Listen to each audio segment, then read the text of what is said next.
आज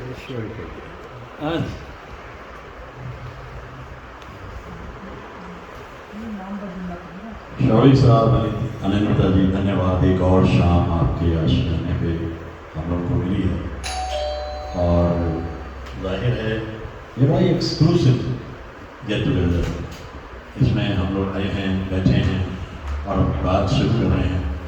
और आप आइए, नमस्कार।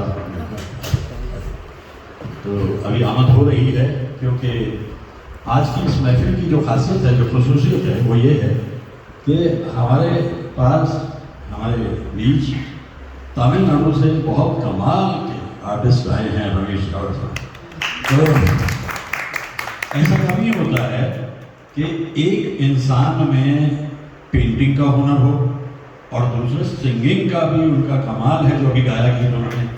और ये कमाल ये है कि आनंदिता जो है वो तो खुद भी सिंगर हैं, वो पेंटिंग बहुत अच्छी करती हैं। और यहाँ अर्चना जी मौजूद है, तो इतने सारे पेंटर्स यहाँ मौजूद हैं। अभी अभी दुर्गा जी, हाँ, तो आप तो डांसिंग में कमाल करती हैं।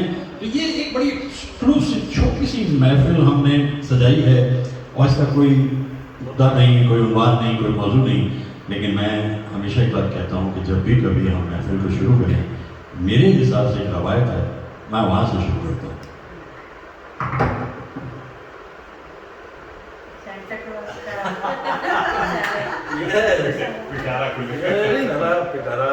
हमारा हाथ अपने आप ही ऐसा हो जाता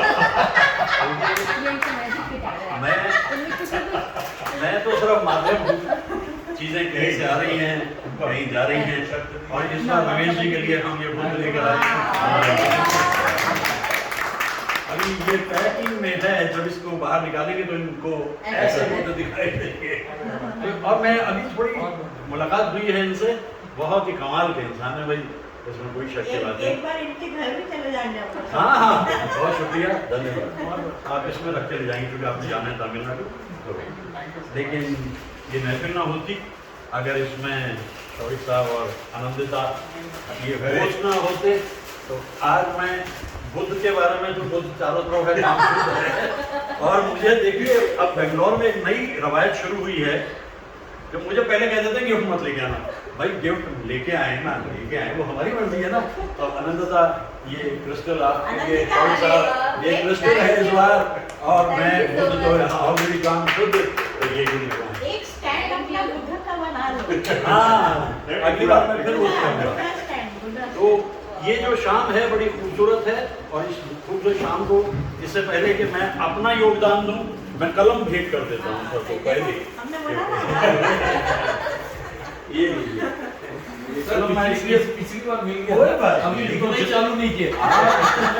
आप जितनी बार मिलेंगे उतनी बार कलम मैं आपको भेंट करूंगा, क्योंकि ये मेरी खुशी होती है।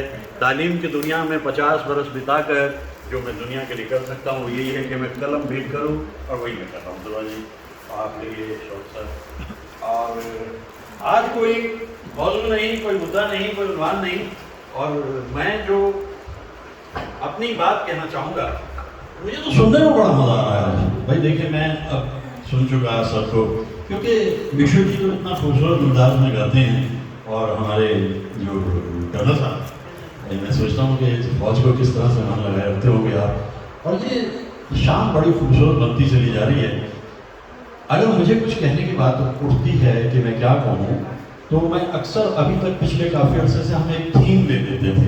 थीम से मतलब एक उन्वान, मौजू, अपनी बात को कहना, इस पर कहना, उस पर कहना। तो आज मैं जो जिक्र कर रहा हूँ वो सिर्फ इतना कर रहा हूँ कि आज मैं थोड़ा सा अपना फिल्मोमेनिया का जिक्र किए देता हूँ। जैसे मैंने बताया ना कि 5-6 साल की उम्र से लगी एक बीमारी जो यहाँ तक आते भी ख़त्म नहीं हुई, जिसको मैंने नाम दिया फिल्मोमेनिया। फिल्मोमेनिया, फिल्मों का इस कदर असर मेरी ज़िंदगी पे। लेकिन पहले ही बता दूँ, 50s एंड 60s, बस 70 आते आते मेरे सिनेमा में परिवर्तन हुआ, गिनी चुकी।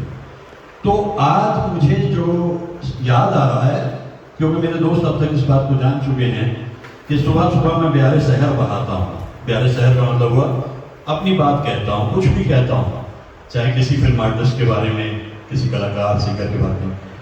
आज अचानक जब मैं सुबह सो के उठा, तो मुझे मालूम था कि आज का दिन भी खास है। भाई अगर फाइनेंशियल एंगल से देखें, कमर्शियल एंगल से देखें तो 31 मार्च अकाउंट क्लोज, लेकिन हमारा अकाउंट कभी क्लोज नहीं हुआ, क्योंकि आज पुण्यतिथि है महाजवी की, मीना कुमारी की। स्टूडेंट के बारे में बहुत कुछ बोल चुका, लेकिन मन भरता नहीं। वो एक ऐसी इंसान है, मुझे लगता है कि जैसे वो एक दर्द की दास्तान है। क्या थी जिंदगी मीना कुमारी की? अजीब दास्तान है, कहाँ शुरू कहाँ खत्म, ये मंजिलें हैं कौन सी, न वो समझ सके ना हम। समझ उन्हें भी नहीं आया, समझ हमें भी नहीं आया। आज मुझे मालूम था कि मैं 3 कमाल के आर्टिस्ट के बीच में जाने रहा हूँ, तो मैंने आज जो टी-शर्ट भी पहनी, वो वैन गॉग इतना बड़ा आर्टिस्ट, और कल उनकी सालगिरह थी। 1853 में वो दुनिया में आए थे, 37 बरस की उम्र में दुनिया से चले गए। ये उनकी सबसे मशहूर पेंटिंग है। तो मैंने कहा इतने कलाकारों के बीच में मुझे तो पेंटिंग करनी आती नहीं, लेकिन कम से कम वैन गॉग को मैं अपनी खिराजे की दिए देता। तो वो जो फिल्मोमेनिया है, वो एक तरह का जादू है, वो सिर चढ़ के बोलता है। 6 साल की उम्र में मैं इसको एक हल्का सा रूप दे देता हूँ। रूप ये दे देता हूँ कि ये बरस जो है, इसमें 4 महान कलाकारों की शताब्दी है। उनमें अभी पिछली बार जब हम 23 तारीख को यहाँ थे, राज कपूर साहब को तो जम के हमने याद किया, उनके बारे में मैंने बहुत कुछ कहा। तो राज कपूर, तलत महमूद, मदन मोहन साहब और रफ़ी साहब, 4 के सेंटर थे। तो छोटा थोड़ा सल्पा मैं उनके बारे में कुछ अपनी बात कह देता हूँ। मुझे राज कपूर में तो बचपन से ही दिलचस्पी हो गई थी, क्योंकि जिस इंसान को पढ़ाई लिखाई में ज़्यादा दिलचस्पी ना हो और फिल्म्स में दिलचस्पी हो, तो उसका प्रिय जो होगा वो राज कपूर ही होगा। और ऊपर से जो शंकर जयकिशन ने गाने बनाने शुरू किए, आवारा हूँ या गर्दिश में हूँ, आसमान का तारा हूँ, आवारा मेरा जूता है जवानी, ये पतलून इंग्लिस्तानी, सर पे लाल टोपी रूसी, फिर भी दिल है हिंदुस्तानी। तो ये जो गीत उनके आने शुरू हुए, इसमें मेरा लगाव उनसे बढ़ता गया। लेकिन नुकसान मुझे क्या हुआ कि पढ़ाई से मेरा अलगाव होता चला। इतना ज़्यादा मुझे संगीत में दिलचस्पी थी। देखिए, मैं हमेशा कहता हूँ, जिंदगी कोलंबस है। आप खोजने निकलते हो, हिंदुस्तान मिलता है अमेरिका। तो मेरे जैसा इंसान जिसे पढ़ाई लिखने में इंटरेस्ट नहीं, उन्हें 40 बरस शिक्षा जगत में बिताया पढ़ाते हुए, डिग्री कॉलेज में, पोस्ट ग्रेजुएट कॉलेज में, लेकिन पढ़ाया बड़ी ईमानदारी से जितना आता था। लेकिन जैसे मैं भी 8th स्टैंडर्ड तक बिल्कुल शौक नहीं था पढ़ने का। लगा था बस 8 तक पढ़ेंगे, उसके बाद PhD करेंगे। वो जिंदगी है ना। देखिए, वो आप पेंटिंग में, फिर उस मैं जो सिंगिंग का रहा, और जैसे ही मैं रिटायर हुआ तो मैंने कहा भाई अब तो वापस चलो। और बेंगलोरियंस में ये बड़े पढ़े लिखे सुधीजन, पढ़े लिखे मतलब उस रूप में पढ़े लिखे मैं नहीं मानता। ये जो कल्चर एक ऑडियंस होती है, जिसे मालूम है कि आर्टिस्टिक सेंसिबिलिटी क्या है, वो आर्टिस्टिक सेंसिबिलिटी के लोग हम लोग इकट्ठे हो जाते हैं, बातें करें। तो राज कपूर तो मेरा फेवरेट हो गया, और राज कपूर से आखिरी दिन मैं मिल भी लिया 2 मई, और 1988 जब उन्हें दादा साहब थाम के मिल रहा था, मैं उनके पास ही बैठा हुआ था, बस 5-7 फीट के फासले पे, और सब कुछ मैंने देखा, जो मैं अपने दोस्तों को अक्सर बताता हूँ कि कैसे वो बाहर निकल के कम हो। एक चैप्टर खत्म हो। राज कपूर मेरी जिंदगी के बहुत करीब इसलिए भी रहे, दोनों तरह के गीत, उनका तो चार्ली चैपलिन से एक जोड़ करते थे वो अपना। तो उसमें चार्ली चैपलिन की जिंदगी में अगर आप देखें कि सिर्फ हंसी खुशी है, ऐसा तो नहीं है। उनके अपने दुख हैं, उनकी तकलीफें हैं। चार्ली चैपलिन की यही राज कपूर ने अपनी जिंदगी में ला करके सामने रखा। इस दिल के आशियां में उनके ख्याल रह गए, तोड़ के दिल वो चल दिए, हम फिर अकेले जाने कहाँ गए वो दिन। तो राज कपूर साहब मुझे इस रूप में याद आते हैं। और जैसा मैंने बताया कि मैं तो बहुत कुछ, अभी मैं गया उत्तरांचल पीछे, और उत्तरांचल में जाकर के मैंने राज कपूर साहब को याद करते हुए 180 मिनट की एक फिल्म बनाई, जिसे मैंने 5 हिस्सों में पहुंचा दिया, डाल दिया, YouTube पर अपने दोस्तों से। तो ये जो सिलसिला है इतने अरसे से मेरे मन में चला आ रहा था और मैं राज कपूर के बारे में कुछ कहना चाह रहा था, तो मैं लगातार उनके बारे में कहता रहा और देखा मैंने जोड़ करके उत्तरांचल में घूमते फिरते एक हफ्ते के अंदर 180 मिनट मैं राज कपूर साहब पे वीडियो बना चुका और फिर मैंने उसे YouTube पे 5 हिस्सों में डाल दिया। तो राज कपूर साहब पे बहुत कहता, लेकिन आज मैंने आपको बताया कि ये जो 2024 का बरस है इसमें 3 और महान कलाकार हैं जिनकी ये जन्म शताब्दी है, उसमें तलब महमूद साहब। मेरे ख्याल से हिंदी फिल्म इंडस्ट्री में एक ही कलाकार ऐसा है गायक जिसने जिंदगी में 777 गाने गाए, लेकिन कोई हल्का गाना कभी नहीं गाया। आप गानों की पूरी फहरिस्त में जाके देखिए, लेकिन उन तक पहुंचने में हमें वक्त लगा। वक्त इसलिए लगा क्योंकि वो सभी के लिए गाते थे और राज कपूर के लिए भी गाते थे। मैं दिल हूँ एक अरमान भरा, लेकिन राज कपूर तो बहुत जल्दी समझ गए कि मेरे लिए तो मुकेश है। और उधर दिलीप साहब के लिए, दिलीप साहब के तो फेवरेट सिंगर बनी गए थे और देवानंद साहब ने भी बड़ा तजुर्बा किया उनके साथ। तो ये जो कलाकार हैं तलब महमूद साहब, इनको पहचानने में मुझे इसलिए वक्त लगा कि एक गीत मैंने इनका सुना। हमारे तो रेडियो डेज होते थे और रेडियो डेज में हम जो भी सुन पाते थे वो कुछ अलग तरह के गीत थे। इस गीत को सुन के तो मैं मानने लगा कि भाई सारे कलाकार कमाल, लेकिन तलत साहब तो, क्योंकि एक तो जवानी के दिन थे और सीन्स भी, जैसे ये गाना है ये लैंडलाइन पे एक तरफ सुनील दत्त है, दूसरी तरफ दत्त है और उधर जो गाना गा रहे हैं वो तलत साहब गा रहे हैं सुनील दत्त के लिए। तो हमारी जिंदगी में भी कुछ ऐसा ही था कि लैंडलाइन पे हम भी गाने गाते थे, लेकिन ये गीत मुझे बहुत पसंद आया और इस गीत के जरिए मैं मान बैठा कि तलत साहब वन ऑफ अस।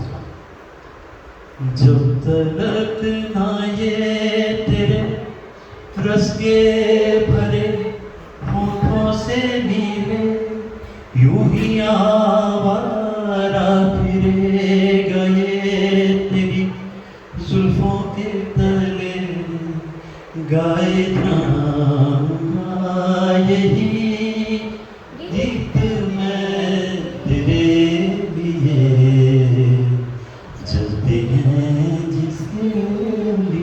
ये गीत, इसके बाद तो फिर तलत साहब हमारे मन पे भाग गए। लेकिन अफसोस इस बात का है कि फिल्म इंडस्ट्री एक माया नगरी है। बस जब तक बाजार में आप कामयाब हैं तब तक हैं, और उसके बाद कितने गीत उनके ऐसे मशहूर हुए, लेकिन जहां आरा फिल्म में मदन मोहन जी की जिद पे तलत साहब ने गीत गाए। गीत क्या गजलें थी कमाल की।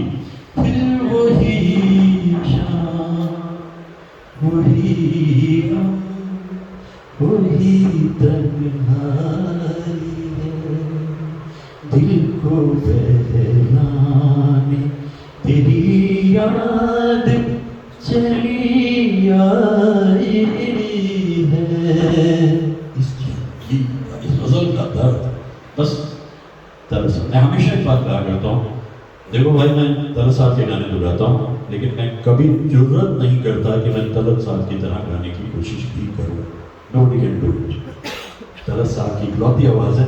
आपको हर किसी का कॉपी मिल जाएगी बाजार में, जो ये स्टेज प्रोग्राम्स होते हैं, तलत साहब को कोई नहीं गा सकता कभी। उनकी भी सेंटिनरी है, वैसे वो 24 फरवरी को 100 बरस के हो गए तलत साहब।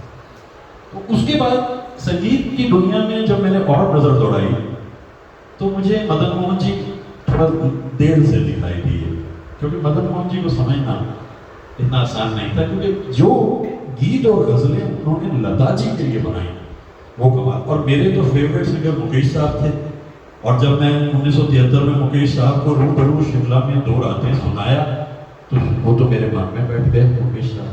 मैं ये देखा करता था कि मदन मोहन जी मुकेश साहब को ज़्यादा गीत नहीं देते थे, उनके फेवरेट सिंगर तलत महमूद और मोहम्मद रफी साहब थे। लेकिन फिर भी भूली हुई यादों मुझे इतना ना सताओ, अब चैन रहने दो मेरे पास ना आओ। तो मुकेश साहब नहीं है तब भी मदन मोहन जी तो कमाल के सिंगर।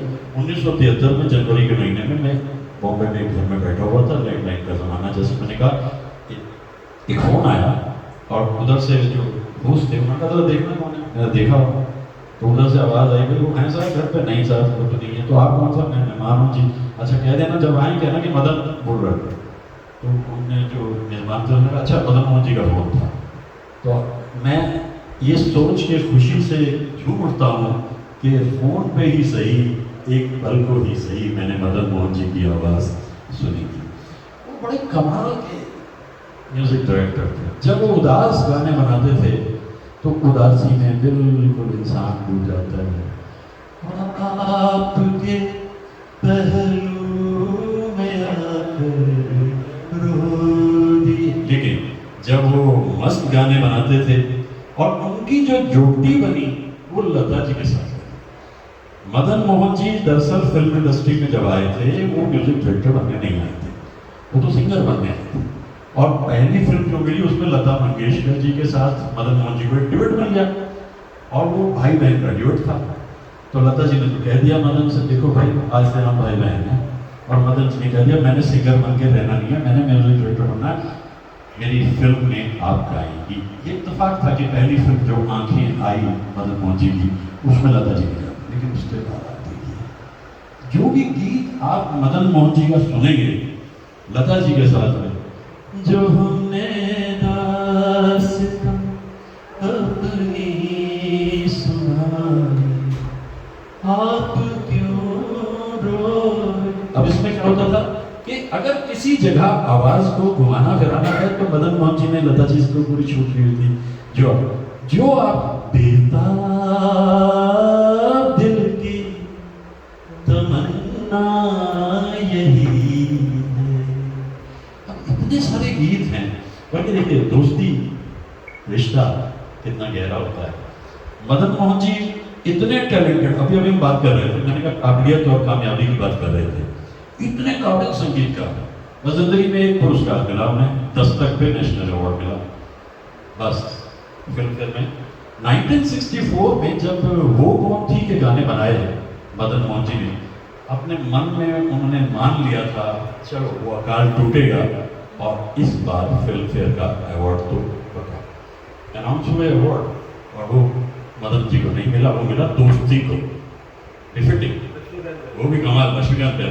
तो मदन जी उदास थे, लता जी से बातचीत चल रही थी, लता जी क्या दीदी क्या है ये, कोई अवार्ड हमारे इधर से आता नहीं। तो उन्होंने कहा इतना खूबसूरत गीत बनाए हैं आपने भैया कि मैं आपसे कहती हूँ कि ऐसे गीत कोई बना नहीं सकता। उनके चेहरे में एकदम खुशी आ गई। और लता मंगेशकर ये बात कह रही है तो फिर मेरे लिए किसी अवार्ड की जरूरत। ये थे मदन मोहन जी इस तरह के इंसान थे, थोड़ा सा शॉर्ट टेम्पर्ड थे। शॉर्ट टेम्पर्ड इसलिए थे क्योंकि शुरू में मिलिट्री में भी थोड़ा सा काम किया था, और मिलिट्री में ऐसा नहीं है कि शॉर्ट टेम्पर्ड लोग होते हैं, लेकिन वहाँ एक सर्टेन डिसिप्लिन है।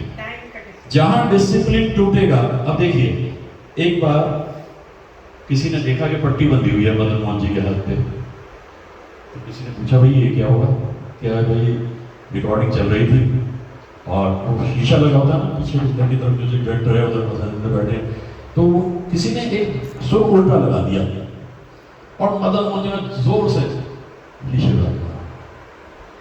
लेकिन उसके बावजूद वो जो इंसान है उनके गीतों को, अब हीर रांझा, क्योंकि मुझे कैफी आजमी साहब से मिलने का मौका मिला और काफ़ी करीब से मिलने का मौका मिला 5 दिन तक, तो इन लोगों ने एक फिल्म बनाई हीर रांझा, और हीर रांझा के जो गीत मेरे ख्याल से मदन मोहन जी के हैं, एक एक गीत को आप देखें, कहीं विरह है, कहीं मस्ती है, कहीं कमाल है, और एक धमाल है। मिलो ना तुम तो हम घबराए, मिलो तो आँख चुराए, हमें क्या हो गया है। 17-18 साल की उम्र में जब ये गीत मैंने सुना, मुझे तो समझ नहीं आया ये कैसे हो सकता है कि मिलो ना तुम तो कैफी साहब के अल्फाज हैं, बाद में मैं ये सोचता हूँ कि आप इन अल्फाज को समझिए कि जिससे मिलने के लिए हम इंतजार करते रहते हैं वो सामने आए तो फिर संकोच क्यों होता है। ये कैफी साहब के अल्फाज हैं और मदन जी के। चलते चलते रफ़ी साहब का भी जिक्र करता चलूँ, क्योंकि जैसे मैंने आपसे कहा ये वो कलाकार हैं जिनके बारे में मैंने एक एक डेढ़ घंटे की डॉक्यूमेंट्री बनाई है और यूट्यूब पे डाली है। तो यहाँ चूंकि हमने सबको सुनना है, हमारी भी ख्वाहिश है। मोहम्मद रफ़ी साहब, जैसा मैंने कहा कि 12, 13, 14 साल की उम्र में ये मूवी मेनिया आ गया था।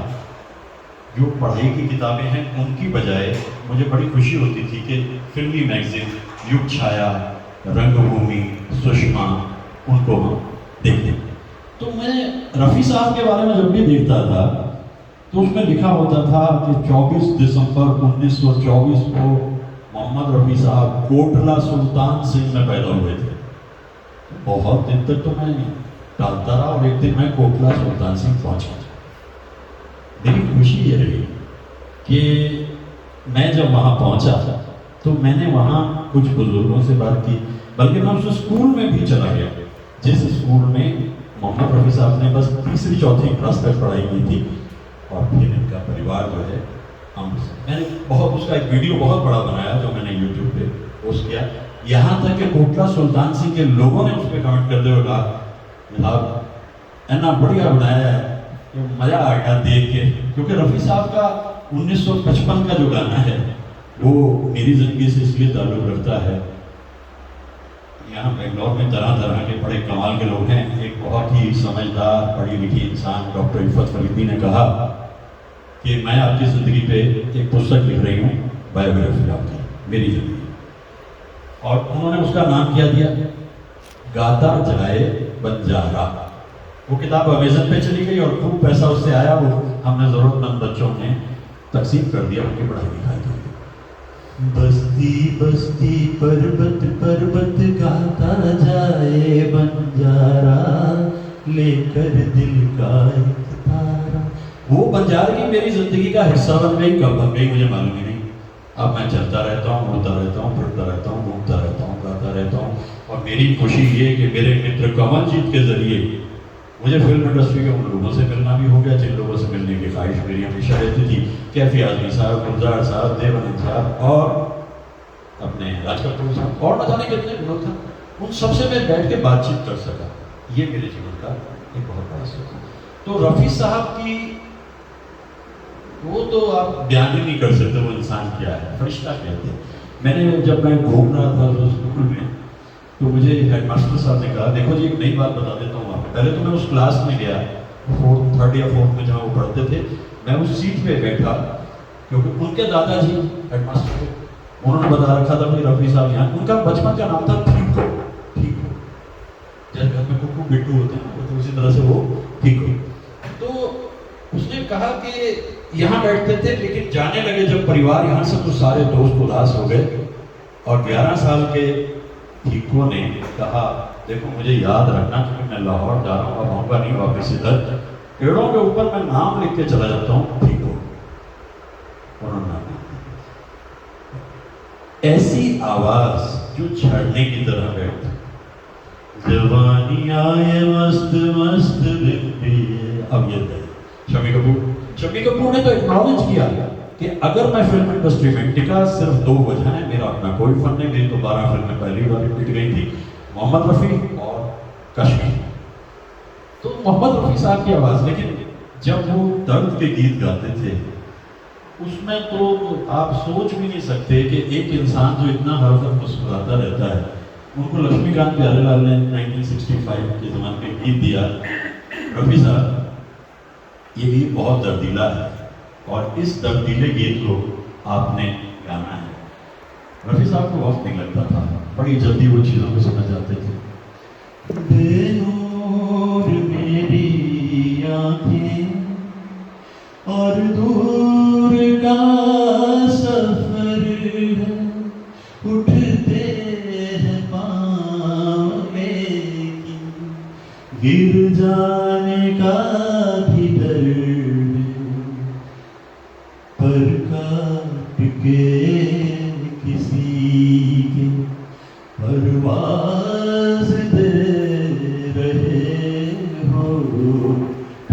हुए हाथों में क्यों साज दे रहे हो खामोश जिंदगी को।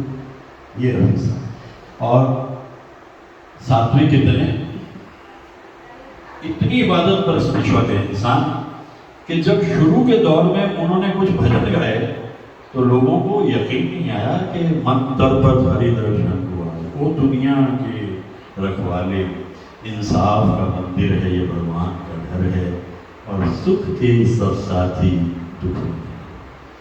मैंने जैसा कहा कि मैं वहाँ गया जिस जगह मोहम्मद रफ़ी साहब का घर था, अब तो खबर वो घर नहीं था, जिसने लिया था उस घर को, उन्हीं के जरिए मैं वहाँ तक पहुँचा।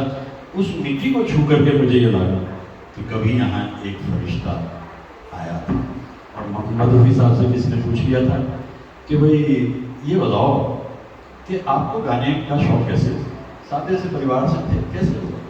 कहते भाई एक फ़कीर मेरी इस गली से, मैंने उस गली को भी देखा कि ये फ़कीर यहाँ से इस गली से गुजरता होगा और वो जाता था, मैं उसके पीछे चल देता था। और किसी ने कहा कि भाई आप बताइए ना वो गाता क्या था? कितनी पुराने ज़माने की बात है। रफ़ी साहब ने कहा जब भी वो वहाँ से जाता था वो गाता था, खेडने दे दिन चानी माए, खेडन दे दिन चार, ये गाता हो जाता था। अब देखिए कहाँ से चीज़ शुरू होती है, कहाँ आगे पहुँचती है। मोहम्मद रफ़ी साहब 31 जुलाई 1980 को रुखसत हुए। तो ये बरस अभी चूँकि 3 महीने ही निकले हैं, अभी तो आने वाले समय में न जाने कितनी जगहों पे हम इन लोगों को याद करेंगे। ये कोई भूले जाने वाले लोग हैं ही नहीं, ये बेहतरीन और बेमिसाल दौर। हमारी खुशबख्ती ये कि हम उस दौर में थे, हम उस दौर में थे जिस दौर में संगीत आसमान को छू रहा था, क्योंकि वो संगीत दिल से उपजता था। मैं आपके सामने लगातार बोले चला जा रहा हूँ और मैं वो इंसान हूँ कि जब मुझे बचपन में टीचर कहता था चलो, हमारे ज़माने में पहाड़े होते थे, 7 का पहाड़ा सुनाओ, 7 दूनी 14, 7 21, 7 चौक 28, 7 चौक 28, सब 10 का सुना दूँ। अब 10 का पहाड़ा बड़ा आसान था। मतलब जो चीज़ आपके मन पे चिपक जाती है वो आपकी हो जाती है। ये फिल्मी दुनिया मेरे मन पे ऐसी चिपकी, मैंने बताया ये मूवी मनिया मेरी जिंदगी का ऐसा हिस्सा है। मैं चाहता भी नहीं कि ये कभी जिंदगी से जुड़ा। आज की शाम बड़ी खूबसूरत शाम है और तो काफ़ी कुछ सामने मौजूद है। और रमेश साहब देखिए इतने कमाल के पेंटर, मैंने इनकी कुछ पेंटिंग्स देखी हैं और इधर इनकी एग्जीबिशन में भी मैं अर्चना जी के गया था, आनंदिता जी के, जो इतने कमाल के पेंटर और कोई हो तो मुझे पता नहीं, लेकिन इनके बारे में मुझे मालूम है। आपकी पेंटिंग मैंने नहीं देखी, लेकिन जाहिर है कभी ना कभी मौका मिलेगा। तो आज तो वॉन गॉग जस्टिफाइड हो गया। मैंने वॉन गॉग की टी शर्ट पहनी हुई है, कल उनका जन्मदिन था। ओरिजिनल पेंटिंग देखी है। हाँ मतलब ये प्रिंट है, पेंटिंग ओरिजिनल है, उनकी ओरिजिनल उनके हाथ से बनाई हुई। हाँ। लंदन के म्यूजियम में वो तो आपने जरूर देखी। देखी। बिल्कुल। और बताइए ना कि एक पेंटर जो है अपने जीवन में 2000 क्रिएशन करता है और 2000 क्रिएशन करने के बाद उसके जीवन में एक ही पेंटिंग बिकी थी और जब उसकी मौत हो गई 37 साल की उम्र में, उसके बाद में लोगों ने टटोलना शुरू किया कि अरे ये वॉन गॉग तो जीनियस था। पर यहाँ दिक्कत है कि इस दुनिया में सम्मान पाने के लिए मरना पड़ता है। तो आनंदिता जी कंटिन्यू विद दैट। अब आ गया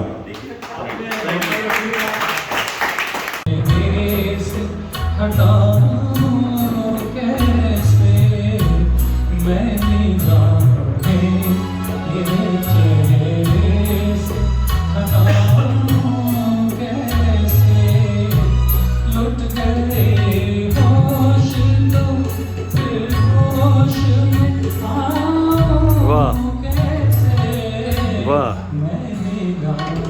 बहुत अच्छा।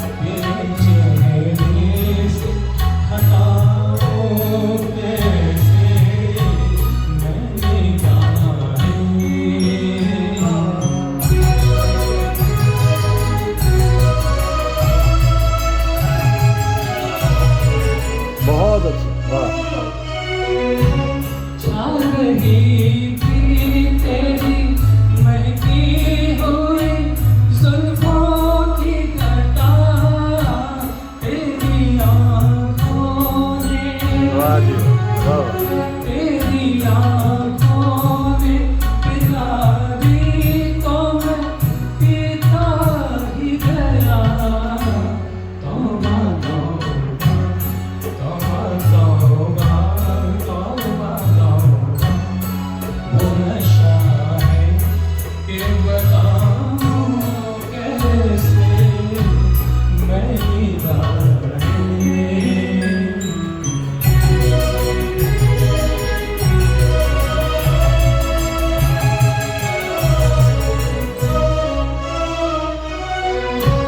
शौक नजरें शरारत से ना बहाएंगी कभी रूठेंगी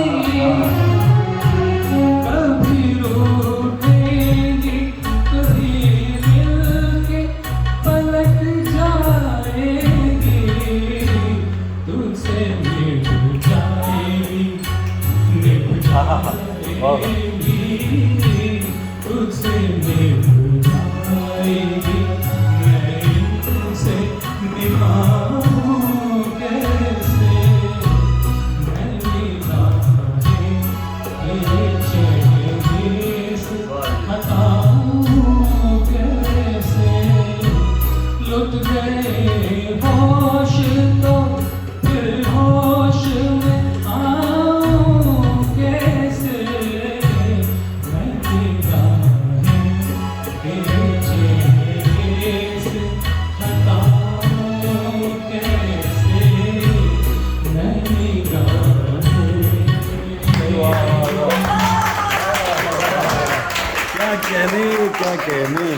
क्या कहने भाई वाह वाह पिया है सोजिया में समाए गयो रे कि मैं तन मन की सुध बुध गवावे पिया है सोजिया में समाए गयो रे कि मैं तन मन की सुध बुध गवावे हरे राहत में समझी को आए गयो रे हरे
वाह वाह वाह, बहुत अच्छा, बहुत अच्छा।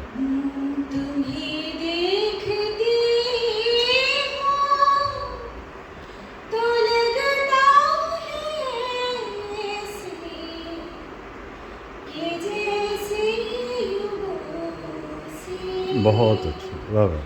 तुम्हें जानती हूँ, तुम्हें देखती हूँ तो लगता है ऐसे कि जैसे युगों से तुम्हें जानती हूँ। अगर तुम हो सागर, वाह, अगर कोई बात नहीं, कोई बात नहीं। अगर तुम हो सागर, मैं प्यासी नदी हूँ। अगर तुम हो सावन, मैं जलती कली हूँ। बहुत अच्छा, वाह वाह। पिया तुम हो सागर, वाह, मुझे मेरी नींद, मुझे मेरी नींद, मेरा चैन दे दो। बहुत अच्छा, वाह वाह, मुझे मेरे सपनों के बहुत अच्छा। एक रैन दे दो। यही बात पहले, यही बात पहले भी तुमसे कही थी। बहुत अच्छा। वही बात फिर आज दोहरा रही हूँ। पिया तुम हो सागर, वाह वाह, तुम्हें छू के पल में बनी धूल चंदन,